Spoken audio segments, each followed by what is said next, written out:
seguinte, eu já tinha mostrado para vocês essa questão aqui daquela mega sapata ali, né? Que eu usei 160 cúbicos de concreto ali, ó. Eu queria comentar com vocês sobre... Deixa eu ver aqui. Nós estávamos aqui, né? Que a gente estava vendo ela. Eu queria comentar com vocês o seguinte, tá? Eu não sei se eu enfatizei bem, mas eu estava olhando hoje essa sapata aqui, a forma dela, e eu estava lembrando daquele dia que a gente executou. O que acontece? Eu chamei o pessoal da concreteira, tá, no escritório, apresentei o projeto para eles e comentei que eu precisava de uma coisa muito bem organizado, muito bem certinho, para isso não dar problema, para não ter interrupção, certo? Salve quebrar a central de concreto, alguma coisa assim, mas parar por falta de material ou por imprudência, né? Até nem se cogita em questão de caminhão, porque caminhão eles têm até uma quantidade maior, mas foi solicitado para que eles não desviassem os caminhões para atender outros clientes, entendeu? Que isso fosse determinado, uma meia dúzia de caminhão só para atender a gente, para que nós conseguíssemos, dentro do período das 7 horas às 5 da tarde, a gente lançar esse concreto até em função da mão de obra que sai nesse horário.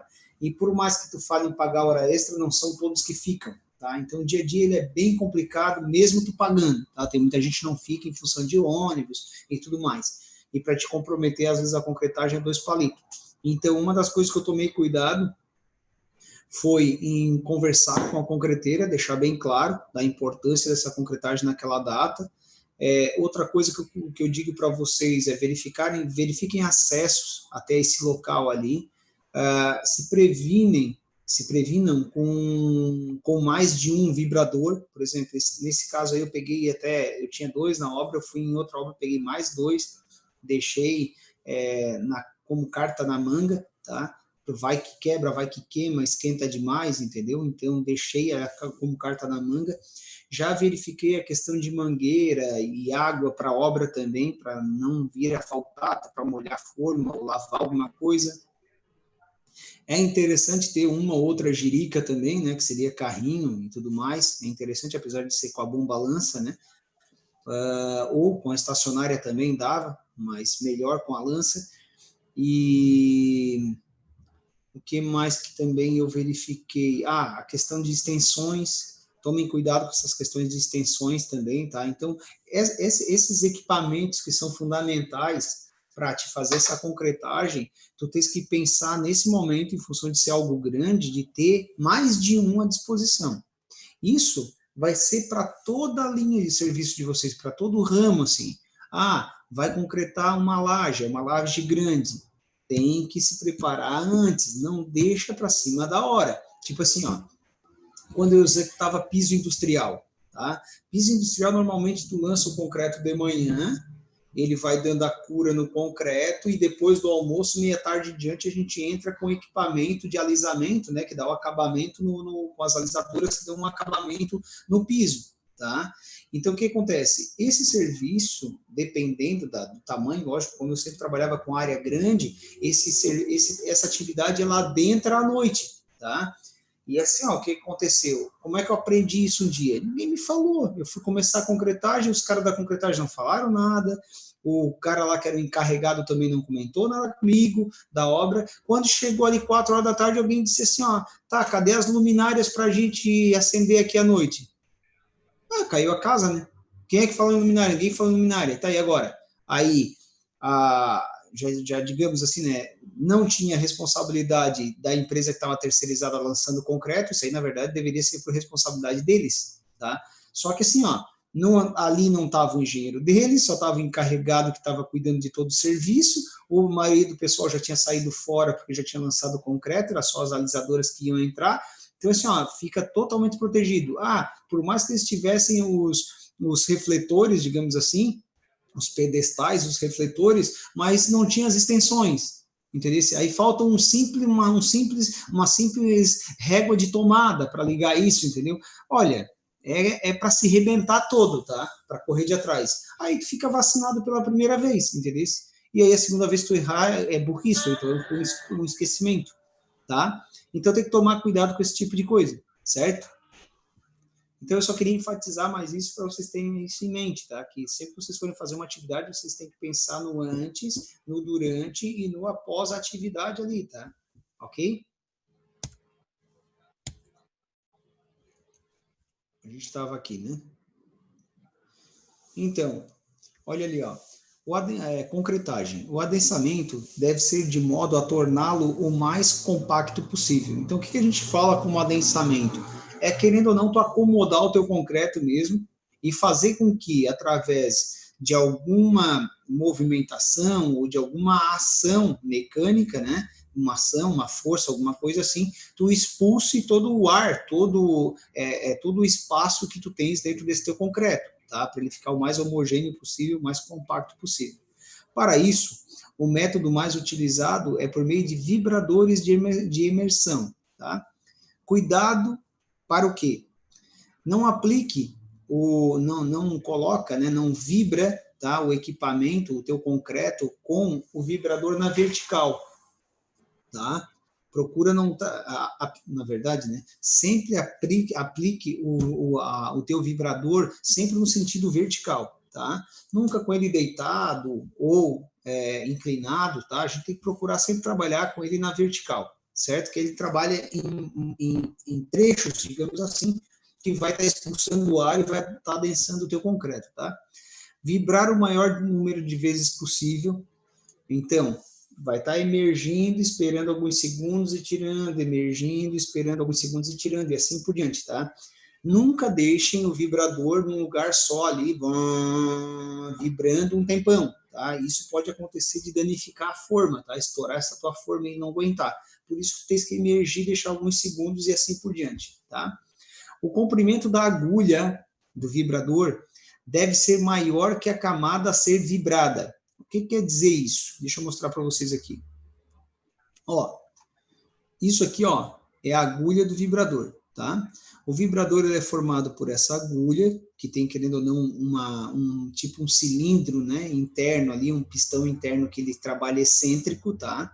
Então ele tem um rotor aqui dentro que é excêntrico, onde causa essa vibração, certo? Aí o que acontece? Isso aqui a gente chama de agulha, que tem de diversos tamanhos, né, para essas espessuras do concreto, tá? O vibrador, ele é formado por essa peça metálica, depois ele é formado por uma mangueira, tá? Ó, é uma espécie de uma mangueira que depois engata no vibrador mesmo, que seria o motor, certo? Do vibrador, ok? Então, o que está dizendo lá? Que a tua camada a ser vibrada nunca deve ser superior a esse tamanho da agulha aqui. Ó. Vamos supor que essa agulha aqui tenha 40 centímetros. Não adianta tu botar lá e imergir ele 60 centímetros. Ele não vai funcionar em alguma das partes, o que está para cima. Vocês estão entendendo? Então, assim, ó, a camada a ser vibrada, ela sempre tem que ser menor que a agulha do teu vibrador. Tanto que tu tiver que vibrar, tem que sobrar a agulha para cima. Ok? Tá? Não vibrar a armadura. Tá? Por que não vibrar a armadura? Se vocês pesquisarem, existe com relação à física ali, um nome que a gente chama de everbação. Tá? Essa everbação é quando o teu vibrador está vibrando, tu encosta ele na ferragem. Quando tu encosta ele na ferragem, ela transmite, certo, essa vibração do vibrador para a ferragem, e essa ferragem, ela sai vibrando ao mesmo tempo. Tipo, o vibrador está pegando na ferragem e ao mesmo tempo ele vibra toda a ferragem. O que isso ocorre? Tá? Isso cria vazios, ele cria um afastamento entre o concreto que já está cristalizando e a tua armadura. Vocês entenderam? Tipo assim, ó, aonde já está cristalizando e está firme, ele afrouxa. Ele faz, né, quando vibra o aço, ele vai afrouxar. Ele vai expulsar esse aço do lugar. Tá? E vai criar também bolhas de ar e tudo mais que pode vir a comprometer a tua armadura. Tá? Apesar que isso aí a gente, digamos assim, está olhando muito, muito, muito microscopicamente, digamos assim, porque deixa eu fazer uma coisa aqui, porque o que a gente mais vê por aí querendo ou não, o pessoal vibrando na armadura, tá? Então, quem trabalha na prática aí vê isso direto. Mas tem que tentar evitar, tá? Não é o correto, ok? Aqui, ó. Atenção. a altura da camada de concretagem deve ser inferior a 50 centímetros para facilitar as saídas das bolhas de ar. O que que acontece? Por mais que tu tenhas um vibrador, digamos, que tem 60 centímetros de agulha e a camada seja de 50, tá ok, porque a camada a ser vibrada é menor que o vibrador. Porém, essa distância de percolar o ar, de sair o ar, entendeu? Para as bolhas de ar poderem sair, 50 centímetros é o máximo, entendeu? Ela não deve ceder essa tua camada ser vibrada mais que isso, porque o próprio ar vai ter resistência para sair. Vocês entenderam? Então é isso que está dizendo ali, ok? Vou mostrar para vocês aqui o vídeo do slump test, né? Todo mundo já viu o teste do slump? Não. Ah? Eu não. Não? Então deixa eu achar aqui.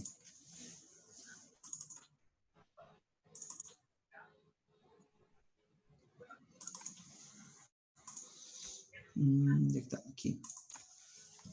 Vamos dar uma olhadinha nesse vídeo aqui, então. O que acontece? O slump test, que é esse teste aí, ele é responsável para nos apresentar, digamos assim, a viscosidade, né? A trabalhabilidade do teu concreto, tá? Querendo ou não, o adensamento ali do teu concreto. Como é que funciona? O normatizado é utilizado desse equipamento, que é o cone, né? Ele é padronizado, né? A bandeja aqui também. Toda essa questão que vocês estão vendo ali de a pessoa, né, apiloar o concreto, como ele apiloou ali, quer ver, ó? Ele bota o concreto e apilou, ó. Aí depois ele bota de novo o concreto e apiloa novamente, quer ver, ó? Toda essa questão de ele botar uma primeira parte, que é 1/3 da altura, apiloar, 2/3 e apiloar, e 3/3 completar, né, e apiloar, isso é normatizado, em quantidade de golpes, tá? E também a norma diz que tem que ser em 3 camadas, ok? O que ele vai fazer aqui agora? Ele vai deixar retinho em cima, tá? Como vocês podem ver. Ele vai tirar o cone, mais ou menos é como se fosse moldar, né? Castelinho de areia na praia, ó, tá? Ele bota o cone do lado, procurando não mexer a bandeja, coloca essa haste aqui, ele vai medir o abatimento do concreto aqui, ó, tá? O que que isso significa? Só para vocês terem uma ideia. Significa... Deixa eu pegar aqui. O que quer dizer aquilo ali? Pessoal, vocês estão me ouvindo bem? Sim. Tá. Então, o que acontece? Quando vocês pedem um concreto, tipo assim, ó, eu quero o concreto FCK, que, né, que querendo ou não é resistência característica do concreto, certo? A sigla é FCK, né? Tu vai querer um concreto FCK, tu vai pedir para a concreteira, ó, eu quero concreto FCK 35 MPa. MPa, você sabe que é a unidade, né, de resistência ali do concreto, né? Então, vou pedir um concreto 35 MPa, brita, eu quero brita 0 e brita 1, ou seja, 0/1 significa 50% de brita 0, 50% de brita 1. Cujo slump que eu quero, eu vou querer o slump 10 mais ou menos 2. O que significa esse slump mais ou menos 2, sendo 10, né? O slump 10 mais ou menos 2. Ele pode ser slump 8 até o slump 12, porque é mais ou menos 2, é o 10 mais ou menos 2, tá? Então, o que liga uma coisa com a outra? Exatamente o que está nesse vídeo ali. Se tu pediu um slump 10, o teste que o rapaz está fazendo ali com o concreto do caminhão, que tu pode pedir a qualquer momento para isso ser feito, porque é teu direito saber disso, principalmente quando o caminhão chega na obra, tu vai chegar e vai verificar o adensamento do concreto, se ele está muito mole ou se ele está muito duro, porém ele tem que estar dentro daquela característica que tu pediu, o slump mais 10 mais ou menos 2. Então, a partir do momento que ele fez esse ensaio do jeito que vocês estão vendo ali, ó, que ele vai pegar agora uma trena e ele vai medir de cima do concreto até naquela barra de ferro que está ali. Se ele medindo ali tiver com 11 centímetros, está dentro, porque tu pediu um concreto 10 mais ou menos 2. Então, 10 mais 2, tu poderia chegar até 12. Então, o teu concreto daquela barra, até onde ele parou, se tu medisse e desse 12 centímetros, está dentro do traço que tu pediu. Se ele, no caso, ele estava mais viscoso, né, e ele baixou mais, e a distância da barra que está ali até no concreto fosse 13, está fora do que tu pediu. Tem muita água ou tem muito aditivo, está errado. Tu tens todo o direito de mandar o concreto voltar. Tá? Ao contrário agora, se quando tu tira o cone o concreto fica muito alto, a lógica é que ele está duro, o concreto, concordam? Então, assim, quanto mais mole, mais ele vai abaixar. Quanto mais duro, menos ele deforma, menos ele baixa. Então, se ele não tivesse baixado, digamos, né, do jeito que a gente viu ali, se tivesse mais duro, então, se tu medir da barra até em cima do concreto e tiver dando, por exemplo, um slump 9, né, na trena, tu mediu ali mesmo, tá dando 9, tá dentro, porque é 10 mais ou menos 2, então tá dentro.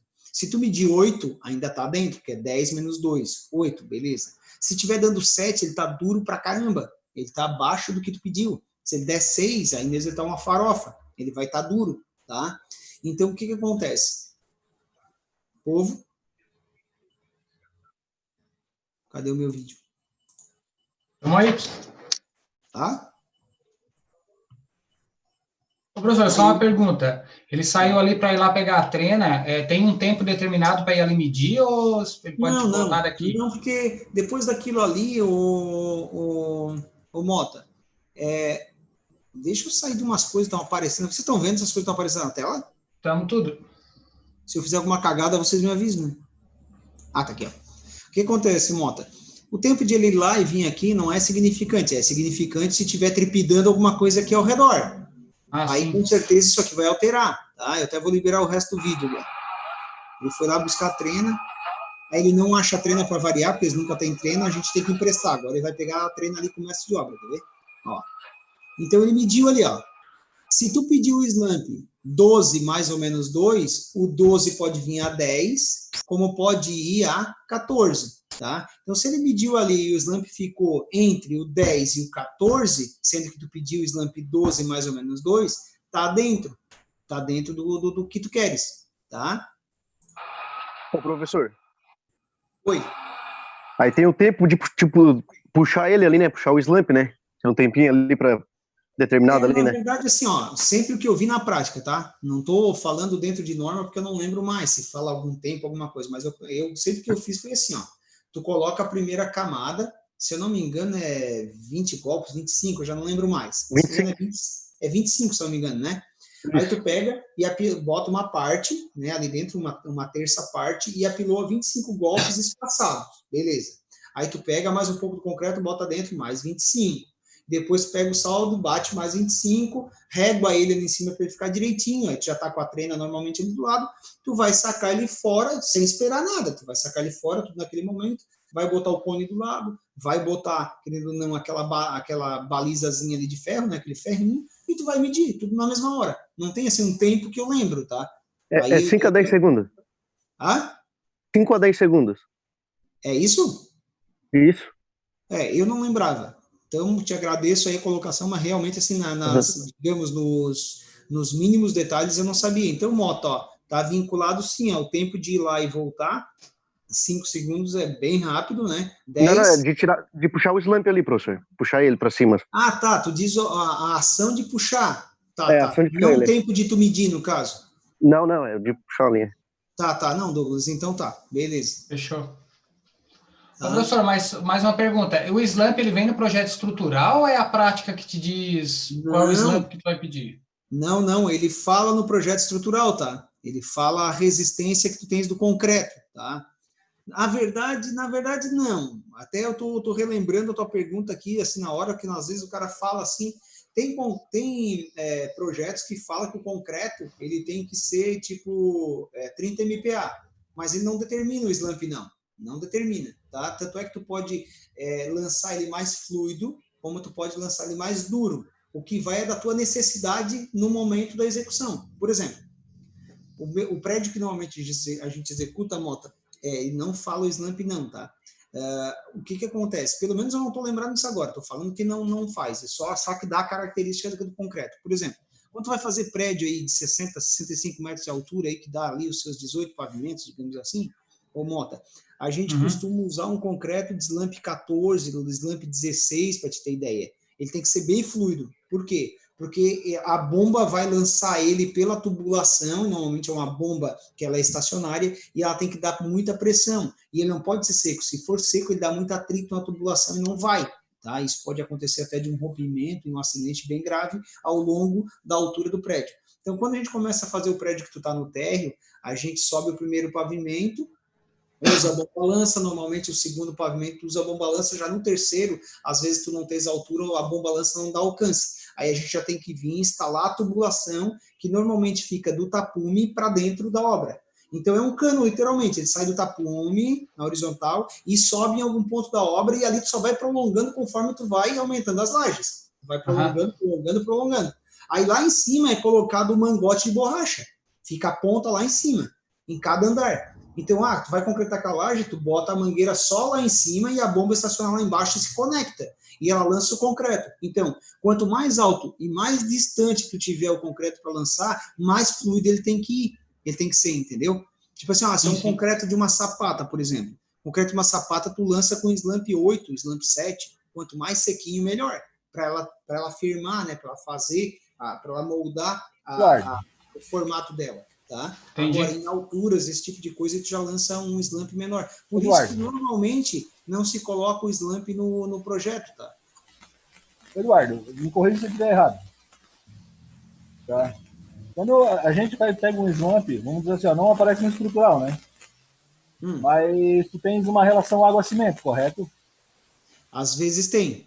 Isso, tens uma relação, na verdade, todo concreto com, vamos dizer assim, 25, 30, 35, 40 MPa, vai ter uma relação água-concreto. Isso tem porque já vem na nota, né? Inclusive, isso, né? Isso, só que daí o que acontece? Nota fiscal. Aí vai vir isso, daí o que acontece? Até onde a gente procura conferir o slump, porque tu tens uma margem de erro, uma margem para trabalhar dentro da concreteira para atingir os 30 MPa. Exato. Devido à relação água-cimento. Exato. Então, o que acontece? Quando no teu projeto estrutural, tu tens, não existe slump no teu estrutural, mas existe uma resistência mecânica. Sim. Se tu ultrapassou o 16, o slump 16, que é o abatimento de 16 centímetros, tu deixa de ter a resistência do concreto de 30.